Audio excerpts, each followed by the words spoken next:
അല്ലെങ്കിൽ കുറെ നാളെ കഴിച്ചിട്ടോണ്ടിരിക്കുകയല്ലേ ഭാര്യ ഇങ്ങോട്ടറിയോ ഞാൻ ക്ഷണിച്ചു മനുഷ്യ സുഹൃത്തുക്കളെ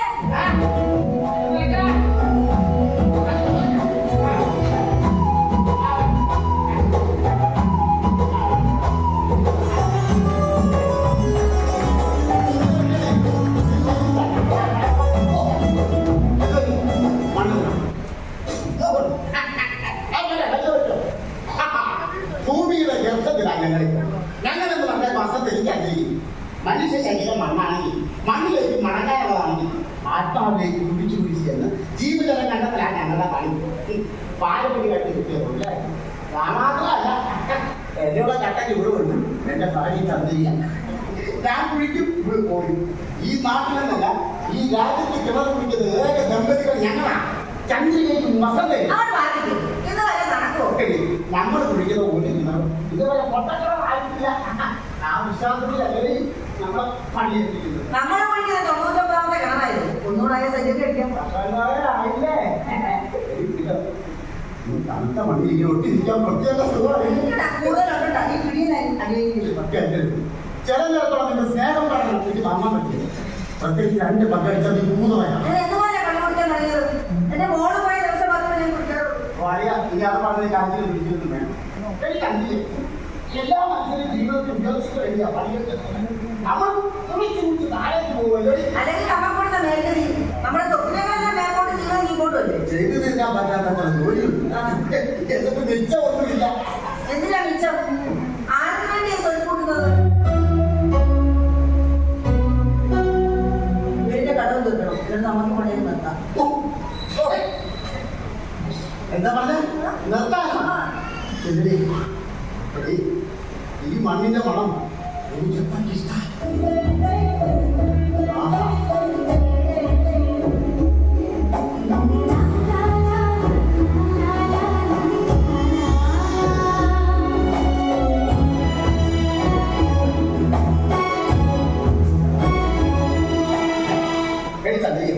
ഞാൻ ചത്തു കഴിഞ്ഞാൽ ഇതുപോലെ കിണറിന്റെ മണ്ണിട്ടാൽ പുറപ്പിക്കണം. എന്റെ മണ്ണോ നീ എപ്പോഴും സന്തോഷമായിട്ടിരിക്കുന്നതിന് എന്റെ പ്രാർത്ഥന. ജീവിക്കുന്നതിൽ എനിക്ക് ഏറ്റവും വലിയ സന്തോഷമാണ്.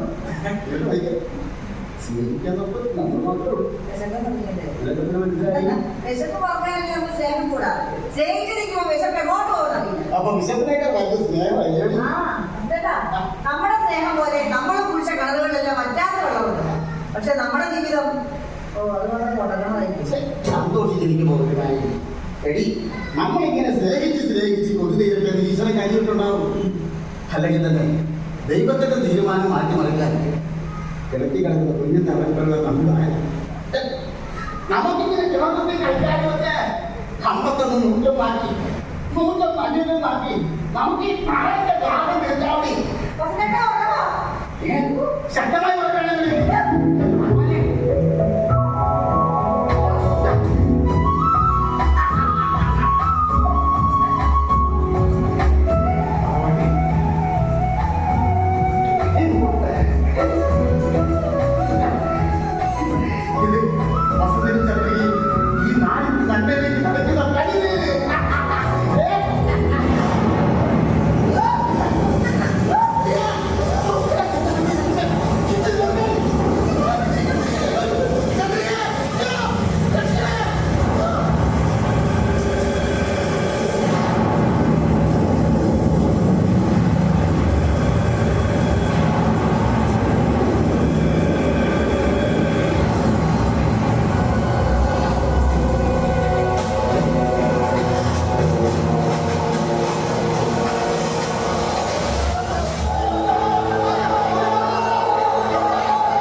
ഉറങ്ങാനുള്ള താല്പര്യം കൂടി അല്ല. എന്നും വൈകുന്നേരം പണി കഴിഞ്ഞ് വരുമ്പോൾ ക്ഷീണം മാറ്റാൻ ഞാൻ തിന്നെ കിടന്നൊന്നും മയങ്ങി. അപ്പൊ സ്വപ്നം കാണും. ഇതെന്താ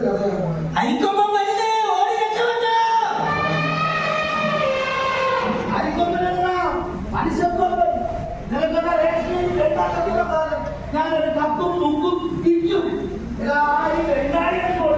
ആ കാശ് നിനക്കൊക്കെ പലിശയ്ക്ക് തരും. എന്നോടോ നോക്കണേ അതെന്താ കൈവതിക്ക് എന്നോട് ചോദിക്കാൻ നീരൊന്നില്ലേ വേണ്ട. നിന്റെ ഭാര്യ ചന്ദ്രികമായിരുന്നു. ചന്ദ്രികെ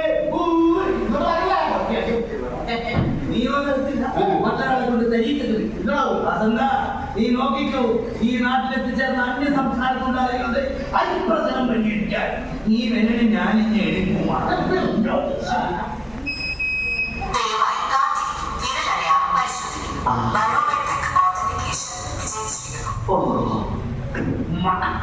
അങ്ങനെ ഈ പ്രാവശ്യത്തെ നിന്റെ നഷ്ടപ്പെടാതെ കിട്ടി. നിനക്ക് കിട്ടുന്നതാ നിന്റെ ഒടുക്കത്തെ നെറ്റ് മേടിച്ചത്. നിന്നെ കാണുന്ന നാട്ടുകാരോട് രക്ഷമുള്ളത് ഈ നെറ്റൊക്കെ എടുക്കുന്നല്ലാതെ ഒഴുകി ഇനി ഈ നാട്ടിലെത്തിച്ചാൽ അതിഥി തൊഴിലാളികളെ വെച്ചിരിക്കുന്ന ചോറ് ഏതാ ഈ കിട്ടുന്ന കിട്ടുന്ന നിന്റെ പണമടക്കാണല്ലോ. അതാണ് നിന്റെ നാട്ടിൽ അരിക്കൊമ്പെന്ന് വിളിക്കുന്നത്. പാവപ്പെട്ട കാര്യം എനിക്ക് വേണ്ടി കരിക്കല ചിലപ്പോൾ അരിക്കൊമ്പേ ഒന്നും ഒന്നേ വർഷത്തെ മഴ 3 പ്രാവശ്യം തുടർച്ചയായ റേഷൻ വാങ്ങിയില്ലെങ്കിൽ ഏത് BPL-കാരനും APL-കാരനാവും. അങ്ങനെ ഒരു പാവപ്പെട്ടവനും പണക്കാരനായി ടെൻഷൻ അടിക്കരുത് എന്നുള്ള ഒറ്റ ഉദ്ദേശത്തോടു കൂടിയാ ഞാൻ ഈ മിഷനുമായി നാട് മുതൽ കൈവന്നിരിക്കുന്നത്. സേവനം വിട്ടുമുട്ടത് അതാണ് എന്റെ പോളിസി. ഇനിയിപ്പോ ഈ മദ്യവും റേഷൻ കട വഴി വിതരണം ചെയ്യണമെന്നാണ് ഞങ്ങൾ മുന്നോട്ട്. ഓഹോ, അങ്ങനെ അങ്കമ്മന്റെ കാര്യം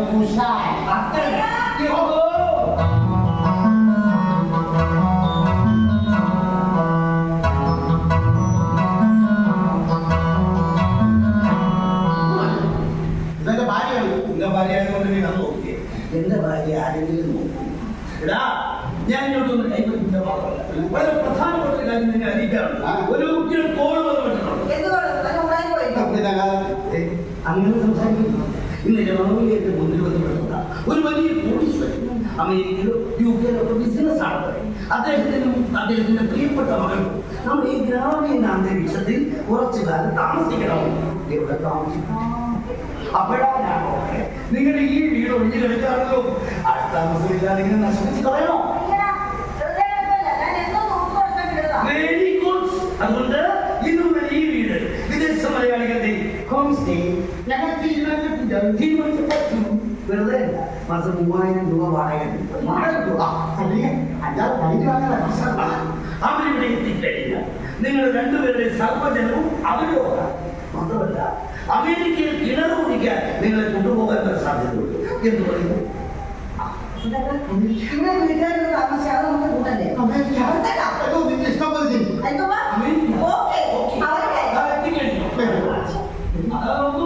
ആ ഡാഡിയും മകളും നമ്മുടെ ഗ്രാമീണ സൗന്ദര്യ മൊബൈലിനകത്ത് ഒപ്പിയെടുക്കുക. അങ്ങോട്ടോ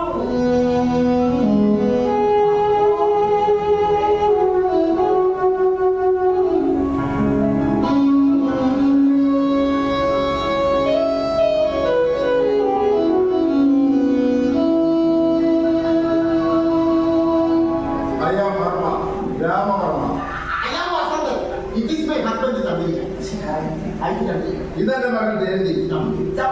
ജമന്തി. ഇവിടെയൊക്കെ അതിന് അങ്ങനെ ആവാറേ. സാർ, ഇതാണ് നമുക്ക് താമസിക്കാനുള്ള ഹോം സ്റ്റേ. വണ്ടർഫുൾ റൂംസ്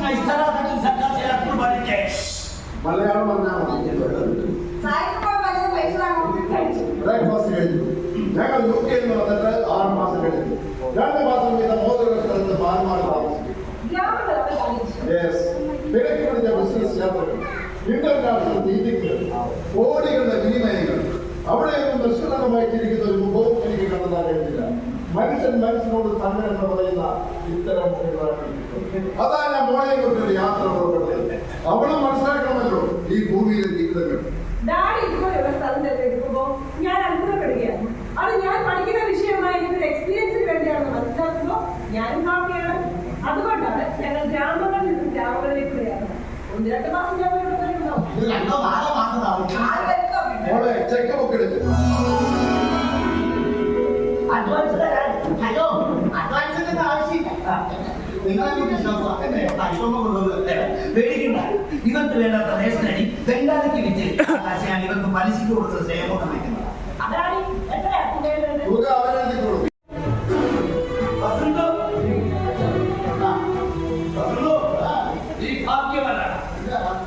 എന്റെ പെമ്പറും നോക്കിക്ക് 90 കൊടുക്കാൻ ഞാൻ എത്ര കാലം കൊണ്ട് കഷ്ടപ്പെടുന്നതെന്ന് എനിക്കറിയാം.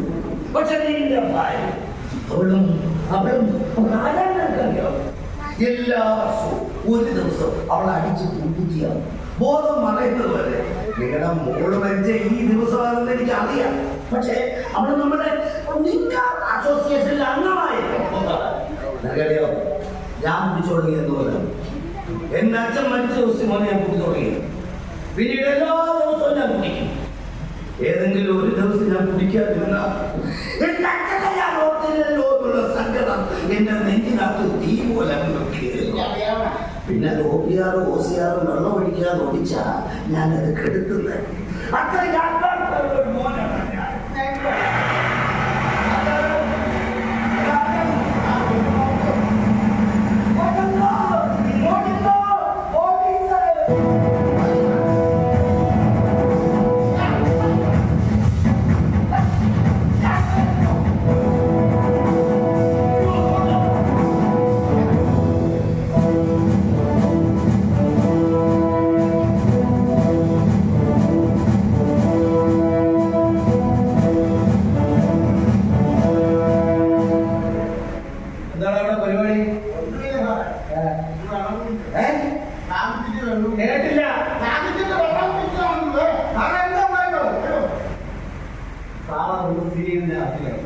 തന്റെ ഉപദേശിക്ക് എവിടെ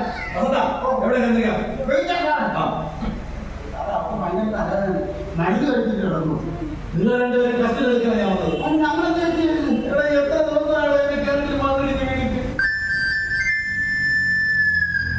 അത് നിന്റെ കാലം പിടിച്ച് എന്നെ പോലെ വസുത എന്റെ വെള്ളം കൂടിയാ കുത്തിയിരിക്കുന്നത്. നിനക്കറിയോ അതൊന്ന് ശരിയാക്കി തരാം. ഞാൻ നിനക്ക് എന്ത് സൗകര്യമാണ് ചെയ്ത് നീ പറ, ഞാനത് ചെയ്തു തരാം. വസന്ത, നീ മേടിച്ച 10,000 പലിശ ചേർത്ത് നാളെ രാവിലെ 10 മണിക്ക് മുമ്പ് തന്നില്ലെങ്കിൽ ഞാൻ നിന്റെ വീട്ടിൽ കയറി അങ്ങ് നിരത്തും. ഞാൻ കാശ് കൊടുക്കാതെ ഓക്കെ സംസാരിക്കും. നിരത്താൻ നീ വാ. നിന്റെ നിന്നത്തെ വെട്ടിക്കെട്ടോ പിള്ളേർ മതി. എനിക്ക് കാശ് വെച്ചിട്ട് കാര്യം വന്നാണ്ട് കസ്റ്റഡിയിൽ എടുത്ത് തെളിയാതെ വെക്കുന്ന കേസ് മുഴുവൻ നിന്റെ പേരിലാണ്. അയ്യോ സാറേ, അവൻ എനിക്ക് കാശ് വെച്ചിട്ട് ചെറിയൊരു കാര്യം വസന്ത നനഞ്ഞ പിടിക്കട്ടെ. എന്റെ കുടിവെള്ളം പ്രശ്നമായതുകൊണ്ട് മാത്രം. അപ്പൊ നാളത്തെ ദിവസം ശരിയാക്കി തരും. രണ്ട് ദിവസം അതെല്ലാം മണ്ണ് മാറ്റി ഈ 2 ദിവസം ശരിയാക്കി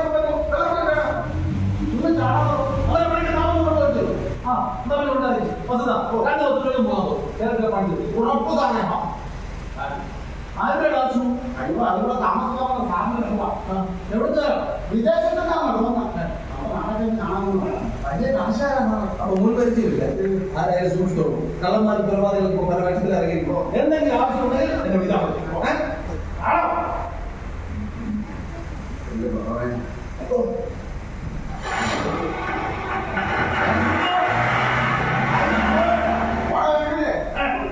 അതാണ് എനിക്കൊരു സംശയം. നമ്മളെ കഷ്ടപ്പെട്ട് അധ്വാനിച്ചുണ്ടാക്കുന്ന കാശ് നമ്മൾ വാങ്ങിക്കുന്ന മദ്യം നമ്മുടെ വീട്ടുമുറ്റത്ത് ഇരുന്ന് നമ്മൾ കുടിച്ച അയാളോ എന്നിട്ട് വേണം അയാളുടെ മുൻകത്ത് റോക്കറ്റ് വെച്ച് കത്തിച്ച് മേപ്പോട്ട് വിടാം.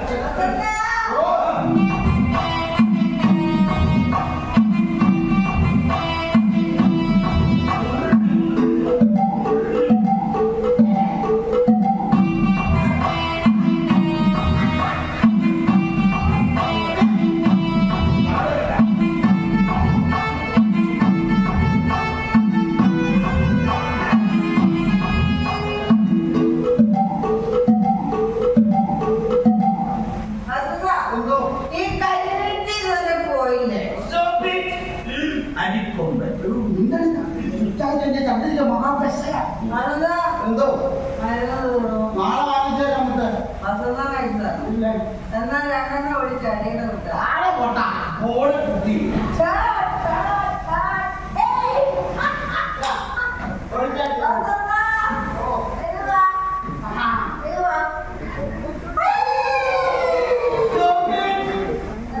പരിപാവനമായ താലി ഭർത്താവിന്റെ കഴുത്തിൽ ഭാര്യ ഇട്ടു കൊടുക്കാൻ പാടില്ല.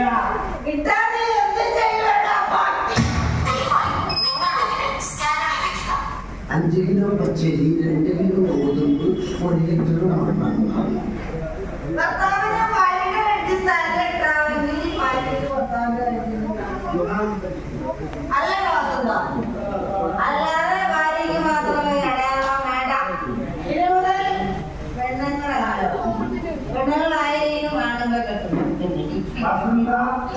മദ്യപിച്ച നിന്റെ ഭാര്യ ഇത്രയും പാവയാണ്. നീ കിടക്കുന്ന ഈ തറ എന്റേതാണ്. പണി കഴിഞ്ഞ് വരുമ്പോ ശരീരവേദന മാറ്റാൻ വേണ്ടി ഞാൻ 2 അടിക്കും. അപ്പൊ മുന്നില് നീ കെട്ടുന്നെടുത്ത് പൂച്ചയിരിക്കുന്നവരെ കൂടെ വിരിപ്പാണ്. സങ്കടം തോന്നി വരണം കൊടുത്തു തുടങ്ങിയതാണ്. ഇപ്പൊ ഞാൻ 2 അടിക്കുമ്പോ അവിടെ 4 അത് ഉയർന്ന ബ്രാൻഡ്. സൗന്ദര്യം പോകുന്നു. നീ തന്നെയല്ലേ വസുന്ധ എന്നെ പഠിപ്പിച്ചത്. അങ്ങനെ ഉണ്ടായിരുന്നത് എല്ലാ സൗന്ദര്യം എത്ര പ്രാവശ്യം കുറയണം. നിനക്ക് വേണം മറിയാവുന്ന സൗന്ദര്യം. കണ്ണൂരിന്റെ ചെലവിൽ നടക്കുന്നത് നീ ഇന്നലെ കാശുണ്ടാക്കി താക്കിനാക്കി കെട്ടിവെച്ചാൽ മാത്രം പോരാ, പാവങ്ങൾക്ക് കൊടുക്കണം. ഞങ്ങൾക്ക് ലോട്ടറി അടിക്കാൻ അതേപോലെ പാവങ്ങൾക്ക് വിതരണം പാടില്ല. അതിലൊരു പങ്ക്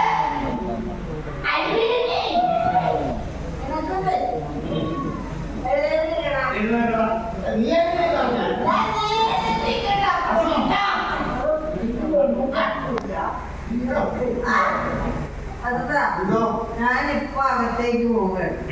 തിരിച്ചു വരുമ്പോ ഈ കരിവീട്ട് ഇവിടെ കാണരുത്. കീറി ഒട്ടിക്ക് വിടാൻ തെറ്റി.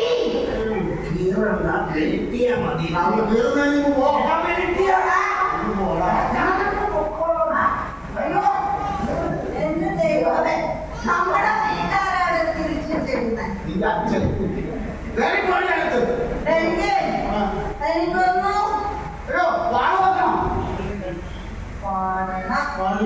ഇഷ്ടം മണ്ണിൽ കൊള്ളിച്ചു നിന്ന ചന്ദ്രിക വസന്തം. സൂപ്പർ. ഗന്ധർവഗായകന്റെ മന്ത്രവീണ പോലെ നിന്നെ കുറിച്ചു ഞാൻ നിന്നെ അമ്മേ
നിനക്ക് എങ്ങനെ ഉറങ്ങാൻ കഴിയുന്നു?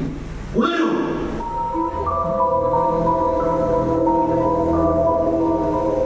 നിന്റെ അധ്വാനത്തിന് വേർപ്പ് വീണ ഈ മണ്ണിൽ നീ എന്നും സ്വപ്നം കാണാറുള്ള നിധികുമ്പം ഞാൻ നിനക്കായി കരുതി വെച്ചിട്ടുണ്ട്. ആ സമ്പത്ത് നിന്റെ കയ്യിലെത്താൻ ഇനി മണിക്കൂറുകൾ മാത്രം. ആ നിധിശേഖരം നിന്റെ കയ്യിലെത്തിയാൽ നീ ആഹ്ലാദ നൃത്തം ചവിട്ടും.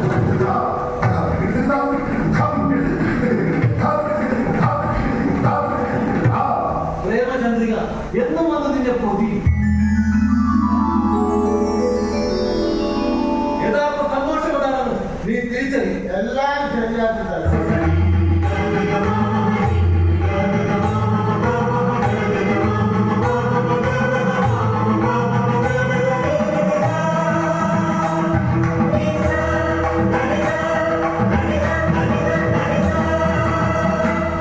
ഇന്നു മുതൽ ആ നിധിക്കുടമ നീയും ചന്ദ്രികയും മാത്രമായിരിക്കും. ദാരിദ്ര്യത്തിലല്ല, സമ്പന്നങ്ങളുടെ നടുവിലായിരിക്കും ഇനിയുള്ള നിങ്ങളുടെ ജീവിതം. ഒരു ദരിദ്രവാസിയായ നിന്റെ കയ്യിലേക്ക് ഞാൻ എന്റെ നിധി ശേഖരിക്കുന്നു. അതിനൊരു കാരണമുണ്ട്. അത് പറയുന്നതിന് മുമ്പ് നിധി പോയി എടുത്തോണ്ട് വാ.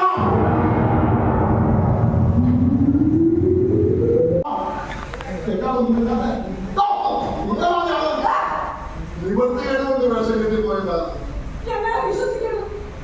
ഞങ്ങൾ കുറ്റവാളികളെ കുറിച്ചല്ല. ഇന്നെന്തിനാ നീ ഇവിടേക്ക് വന്നത്? അതിനെ നമ്മളിങ്ങനെ തോന്നുന്നൊരു കാര്യമില്ല. ആ CI സാർ പറഞ്ഞതാ, ഇങ്ങനെ വഴിയൊക്കെ സൂക്ഷിക്കണമെന്ന്. ഞാൻ സാറിനില്ല. സാറിനൊന്ന് ചോദിക്കുമ്പോ ഇവർ സത്യം പറയും. ഞങ്ങളെ കാട്ടി കൊടുക്കരുത്.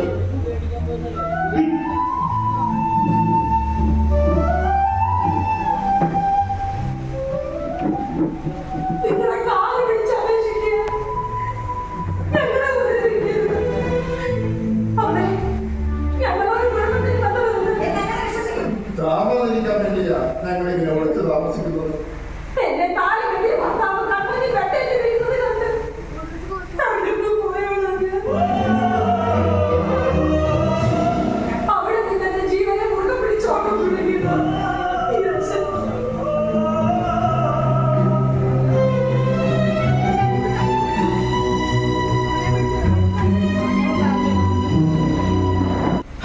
മോളെ ഒന്ന് കരയുന്നത് നീ തന്നെ എപ്പോഴും പറയണം. എന്നിട്ട് നീ തന്നെ ഈ സങ്കടങ്ങൾ കുളിച്ച് തന്ന കണ്ണീരേക്ക് ഇതെടുത്ത് 4 കുത്തുകുത്തടി സങ്കടങ്ങളൊക്കെ പമ്പ കണക്കും. നമുക്കിത് വേണ്ടത് കണ്ണീരിന്റെ ഉപ്രസവല്ല, ദാഹം മാറ്റാനുള്ള കുടിതീര. എന്തോ ഒരു ശബ്ദം. അയ്യോ ഞാനല്ല.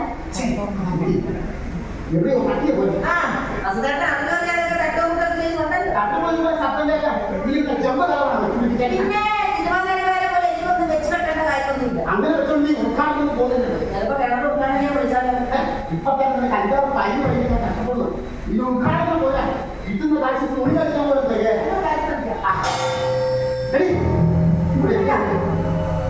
കണ്ണിലല്ലോ കല്ലും തമ്മിലുമല്ല മണ്ണിലടിയിലൊക്കെ ഓരോ വീട്ടിലും കേൾക്കാൻ പുതിയ ശബ്ദം. അയ്യോ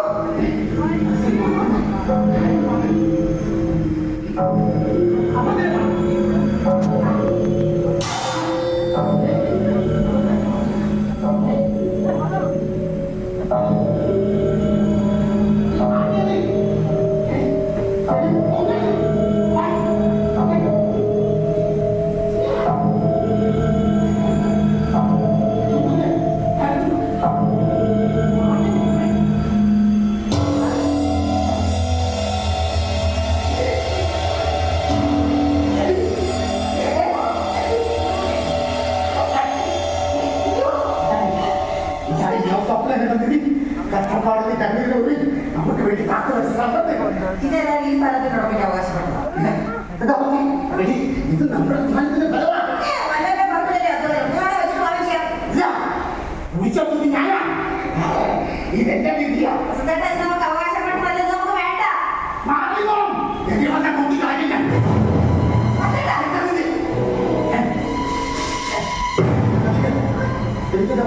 ഒന്നും പറ്റില്ല. ഇന്നത്തെ പണി മതി, നമുക്ക് വീട്ടിൽ കൊള്ളാം. ഇവിടെ വെച്ചിട്ട് പോകാൻ ഇതുവല്ല പൂർവ്വമായിരിക്കുന്നത്. അയ്യോ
കൊടുക്കണ്ട.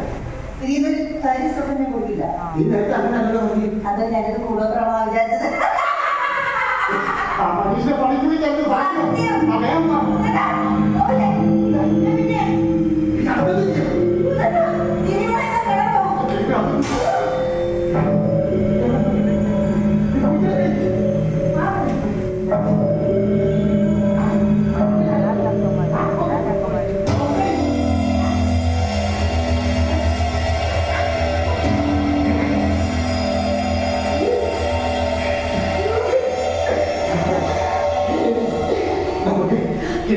സമ്പാദ്യം ഓടുന്നെങ്കിൽ ഇത് രക്തത്തിലാണോ തോന്നുന്നത്? ഇത് തോന്നുന്നു പിന്നീട് ശബ്ദം പറയണം. എനിക്ക് സർക്കാർ കൊണ്ടുപോകും. സർക്കാരോ? സർക്കാരിന് നാണയം ഞാൻ കൊടുക്കില്ല. സർക്കാരെ ഞാൻ വീട്ടിൽ പോയി ചാപ്പോട്ട് അതുവരെ ചാവലിൽ